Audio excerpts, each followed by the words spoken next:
స్వామి శరణం. స్వామి శరణమయ్యప్ప. స్వామి ఈరోజు మీ ముందుకు రావడానికి వచ్చేసి ఒక కారణం ఉంది ఫ్రెండ్స్. సో రీసెంట్గా వచ్చేసి నేను ఫేస్ చేసిన ఒక సిచ్యువేషన్ గురించి చెప్పడానికి మేము ముందుకు వచ్చాను అయ్యప్ప. సో లాస్ట్ సండే వచ్చేసి మేము ఏం చేసామంటే సాయంత్రం పూట వచ్చేసి ఫుడ్ డొనేషన్ చేసాము.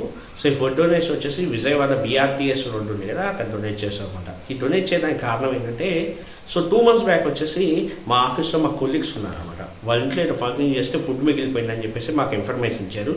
సరే, ఆ మిగిలిపోయిన ఫుడ్ వచ్చేసి ఆకలి ఉన్న వాళ్ళకి పెడితే మంచి జరుగుతుంది, లేకపోతే కనీసం వాళ్ళకి ఉపయోగపడుతుందనే ఉద్దేశంతో మిడ్నైట్ వచ్చేసి నేను, మా వాలంటీర్స్ పృథ్వీ గారు, నెక్స్ట్ వచ్చేసి హేమ, లోహిత, మేము నలుగురిని కలిసేసి BRTS రోడ్కి వెళ్ళేసి అక్కడ ఫుడ్ అనేది డిస్ట్రిబ్యూట్ చేసాము.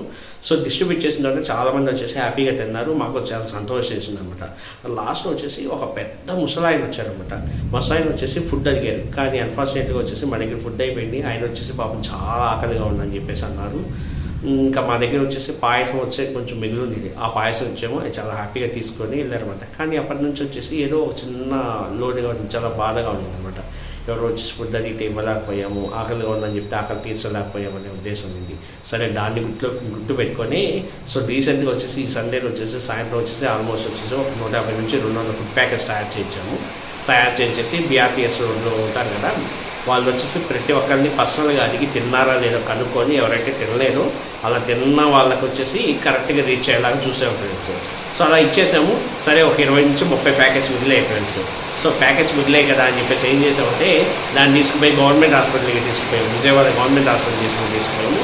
ఈ గవర్నమెంట్ హాస్పిటల్కి తీసుకుపోయిన తర్వాత ఆ గవర్నమెంట్ హాస్పిటల్కి చుట్టుపక్కల ఉన్నారు కదా, వాళ్ళని పిలిచామన్నమాట. పిలిచి 2-3 ఇచ్చాము. ఇచ్చిన తర్వాత వాళ్ళు చెప్పారన్నమాట, హాస్పిటల్ లోపల చాలామంది ఉన్నారండి, వాళ్ళు ఫుడ్ తీసుకోలేరు, కొంచెం ఆకలిగా ఉన్నారని చెప్పేసి అన్నారు. వాళ్ళు చాలామంది హ్యాండిక్యాప్డ్ ఉన్నారు ఫ్రెండ్స్. చాలామంది వచ్చేసి చాలా దూర ప్రాంతాల నుంచి వచ్చేసి పక్కన పల్లెటూరు నుంచి వచ్చేసి హాస్పిటల్లోనే ఉన్నారు. నెక్స్ట్ వచ్చేసి కొంతమంది వచ్చేసి వికలాంగులు అంటే హాస్పిటల్లో ఉన్నారు అన్నమాట. సరే అని చెప్పేసి వాళ్ళకి ఇవ్వడం స్టార్ట్ చేసాం. బట్ అన్ఫార్చునేట్గా వచ్చేసి మా దగ్గర ఉండే ఫుడ్ ప్యాకెట్స్ అన్నీ కంప్లీట్ అయిపోయి, కానీ వాళ్ళేమో వస్తూ ఉన్నారన్నమాట. మాకు ఏం చేయాలో అర్థం కాలేదు. ఇంకా మళ్ళీ నిరాశతో తీసుకోవడం రిటర్న్ అయిపోయాము. సో దానికని మేమేమనుకుంటున్నామంటే, ఇంకా కన్సిస్టెంట్గా వచ్చేసి గవర్నమెంట్ హాస్పిటల్ దగ్గర ఫుడ్ డొనేషన్ చేద్దామని చెప్పేసి అనుకుంటున్నాం ఫ్రెండ్స్. కానీ మీకు తెలుసు కదా, సో మేము ఫుడ్ డొనేట్ చేసినా కానీ మ్యాక్సిమం నెలకు ఒకసారి చేయగలుగుతాము, లేకపోతే 2 వారాలకు ఒకసారి చేయగలుగుతాం, లేకపోతే వారానికి ఒకసారి చేయగలుగుతాం. రోజు అంటే మా వల్ల కాదు కదా.